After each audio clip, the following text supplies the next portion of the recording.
200 करोड़ रुपए की फर्जी तरीके से की गई अपने यारों पियारों पेमेंट्स में लिप्त अधिकारियों को बचाने वाला गॉडफादर कौन? अधिकारी लाबालब भर रहे हैं अपनी तिजोरियों, कहां से स्मार्ट सिटी के तहत सभी काम बेहतर होंगे। मुख्य अभियंता डीआर भास्कर, रमन शर्मा व मुख्य लेखाधिकारी विशाल कौशिक पर भी एफआईआर दर्ज कब होगी? समय की मिलीभगत से कर रहे हैं बर्बादी। गौरतलब है कि निगम ऐसा विभाग है जो एक बोचखाना व लूट का ऐसा समुंदर है जहां पे आज दिनांक तक जितने भी अधिकारी आए हैं सबने लूट की नया पार करके अपनी तिजोरी भरी है। जांच ब्यूरो विभागों ने बंद कर दी है अपनी आंखों को। सबसे ज्यादा मुख्य भूमिका भास्कर चीफ इंजीनियर की है। बाकी अब जिनके नाम पे मामलों को दर्ज करने की सिफारिश की है वो एक से बढ़कर एक हैं। वास्तव में सरकार जनता का पैसा इन लोगों के पास है। फरीदाबाद नगर निगम में बिना काम कराए 200 करोड़ रुपए का भुगतान घोटाला परत दर परत खुलता जा रहा है। घोटाले में तकनीकी विभाग के जिन अधिकारियों के नाम आ रहे हैं उन्होंने ऐसे तथ्य पेश कर दिए हैं कि ठेकेदार और लेखा विभाग के अधिकारियों ने फर्जी हस्ताक्षर कर यह खेल खेला है। इसके अलावा घोटाले की मुख्य अभियंता से कराई प्राथमिक जांच भी संदेह के घेरे में आ गई है। शहरी स्थानीय निकाय विभाग के अतिरिक्त मुख्य सचिव एसएन राय ने निगमायुक्त द्वारा भेजी गई रिपोर्ट पर 4 सवाल उठाकर लौटा दी है।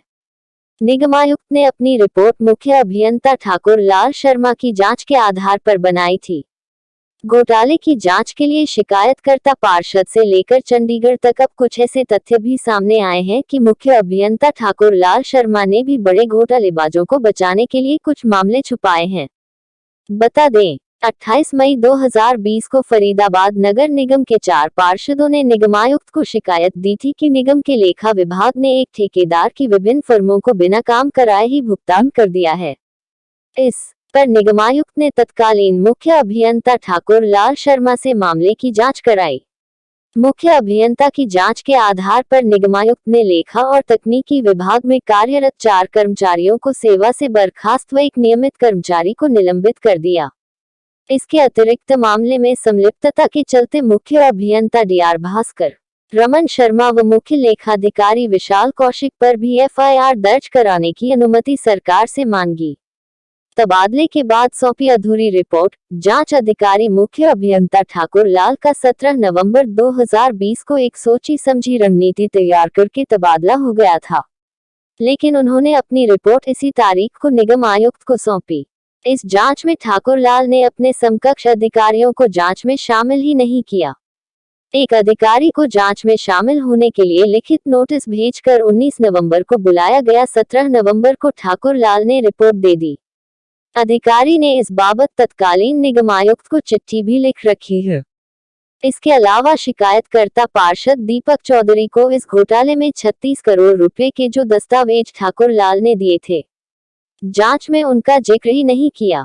फर्जी हस्ताक्षर खुलेंगे असली घोटालेबाजों का राज। अभी तक जो जांच रिपोर्ट सामने आ रही है उनमें यह कहा जा रहा है कि जेएसडीओ एक्सीएन सहित अधीक्षक अभियंता और मुख्य अभियंता के हस्ताक्षर भुगतान से पहले होते हैं, लेकिन अब यह तथ्य भी सामने आ रहा है कि घोटालेबाजों ने ईमानदार अधिकारियों के फर्जी हस्ताक्षर भी बिलों पर किए हैं। एक एसडीओ और एक मुख्य अभियंता, जो तब बल्लभगढ़ जोन में कार्यकारी अभियंता तैनात था, ने यह भी कहा है कि घोटालेबाजों ने उनके फर्जी हस्ताक्षर किए क्योंकि वे उनके खेल में शामिल नहीं होते थे। इस खेल में कई आईएएस अधिकारियों के नाम भी सामने आ रहे हैं।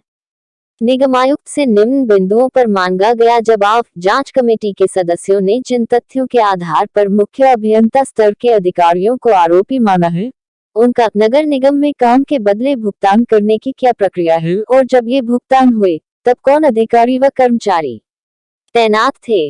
विभिन्न जांच रिपोर्ट के आधार पर निगमायुक्त के दृष्टिकोण में यह पूरा मामला क्या है। ब्यौरा, मामले की जांच स्टेट विजिलेंस सहित कितनी सरकारी एजेंसियां कर रही हैं। खा गए फरीदाबाद की जनता का अरबों रुपये। डीआर भास्कर, रमेश बंसल, लेखा जोखा रखने वाले विभाग के अधिकारियों के बेनामी जायदादों की करवाओ जांच। हरियाणा शहरी स्थानीय निकाय विभाग ने गुरुग्राम और फरीदाबाद नगर निगम के बड़े घोटालों को अंजाम देने वाले अधिकारियों पर अब शिकंजा कसना शुरू कर दिया है।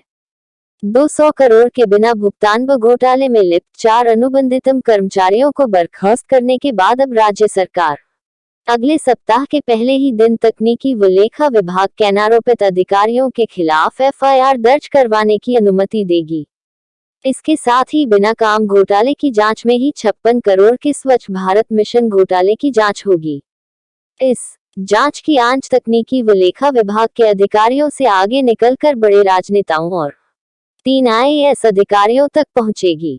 सूत्र बता रहे हैं कि मुख्य अभियंता स्तर की जिस जांच रिपोर्ट के आधार पर निगमायुक्त ने कार्रवाई के लिए सरकार से अनुमति मांगी है, उसमें आईएएस अधिकारियों का बचाव हुआ न, जिनके कहने पर बिना काम ही भुगतान हुआ है। इसके अलावा ठेकेदार सतबीर सिंह को संरक्षण वाले राजनेताओं के नाम भी सामने आ सकते हैं। खा गए फरीदाबाद की जनता का अरबों रुपये। डीआर भास्कर रमेश बंसल लेखा जोखा रखने वाले विभाग के अधिकारियों के बेनामी जायदादों की करवाओ जांच।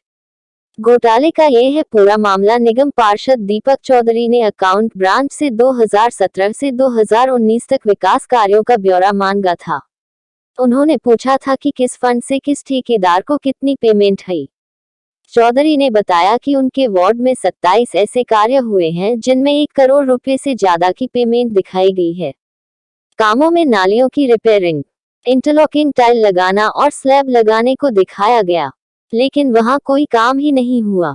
पता करने पर ऐसे 10 वार्ड सामने आए जहां काम नहीं हुआ और ठेकेदार को भुगतान कर दिया गया। कुल 10 वार्डों में करीब 50 करोड़ का विकास दिखाकर ठेकेदार द्वारा गबन करने की बात सामने आई। इस मामले की निगम पार्षद दीपक चौधरी, महेंद्र सरपंच दीपक यादव और सुरेंद्र अग्रवाल ने कमिश्नर से शिकायत दर्ज करा कार्रवाई करने की मांग की थी। जनरल फंड से की गई थी पेमेंट। बता दें कि नगर निगम की आर्थिक हालत बेहद खराब है। जनरल फंड का इस्तेमाल छोटे मोटे खर्चे और कर्मचारियों की सैलरी देने के लिए किया जाता है। विकास कार्यों के लिए तो जनरल फंड में पैसा ही नहीं बचता है, तो विकास कार्य कैसे होंगे। लेकिन साल 2017 से 2019 के बीच में 40 से 50 करोड़ रुपए की पेमेंट जनरल फंड से हुई है। निगम की आंतरिक जांच रिपोर्ट में ये हुआ है खुलासा। निगम प्रशासन ने अपनी आंतरिक रिपोर्ट में कहा है कि 27 अक्टूबर 2020 को निगम की कमेटी ने मौका मुआयना किया था। उस समय जे राजन तेवतिया, नलकूप हेल्पर दीपक कुमार और ठेकेदार सतवीर मौके पर थे। उक्त लोगों ने कार्य होना दिखाए थे, वो वर्णित सूची से अलग थे। प्रारंभिक जांच में ये बात सामने आई कि 388 कार्यों में से एक भी कार्य ठेकेदार वलय दिखाने में असमर्थ रहे। 388 में से 270 कार्यों की जो बाउचर मिले हैं, उनमें 151 बाउचर में तत्काली जेई दीपक कुमार, एसडीओ शेर सिंह के हस्ताक्षर हैं। जांच के दौरान ज राजन तेवतिया ने कोई सहयोग नहीं किया। जांच में ये निकला निष्कर्ष। निगम सूत्रों की माने तो जांच में ये निष्कर्ष निकला है कि 113 कार्यों के फर्जी बाउचर तैयार करने में ठेकेदार सतवीर से मिलीभगत कर अधिकारियों ने पैरवी की। इन 113 कार्यों को पैमाइश बुक में फर्जी तरीके से दर्ज किया गया। निरीक्षण के दौरान कमेटी के सामने जानबूझकर पैमाइश बुक को पेश नहीं किया गया। तत्कालीन एसडीओ शेर सिंह, एक्सीएन रमन कुमार से और चीफ इंजीनियर ने ठेकेदार से मिलीभगत करके निगम को आर्थिक नुकसान पहुंचाने में मदद की है। निगम कमिश्नर यशपाल यादव ने आउटसोर्सिंग 4 कर्मचारियों की सेवाएं समाप्त कर दी है। सच्चाई यह है कि आज दिनांक तक सरकार बौनी हो गई है, या कहो सरकार को निगम के रकम के लालची भूखे प्यासे व दलदल में फंसे लूट में लिप्त अधिकारी सरकार को चला रहे हैं। मतलब सरकार का रिमोट कंट्रोल इन्हीं के हाथों में है। जनता का फंड सरकार की उन लापरवाही अधिकारी के कारण से हो रही जिनको जिम्मेदारी सौंपी गई है। वास्तव में काला धन इनके दरवाजों पर पहुंच जाता है। कृष्ण लाल गेरा, एडिटर इन चीफ व निगम सलाहकार।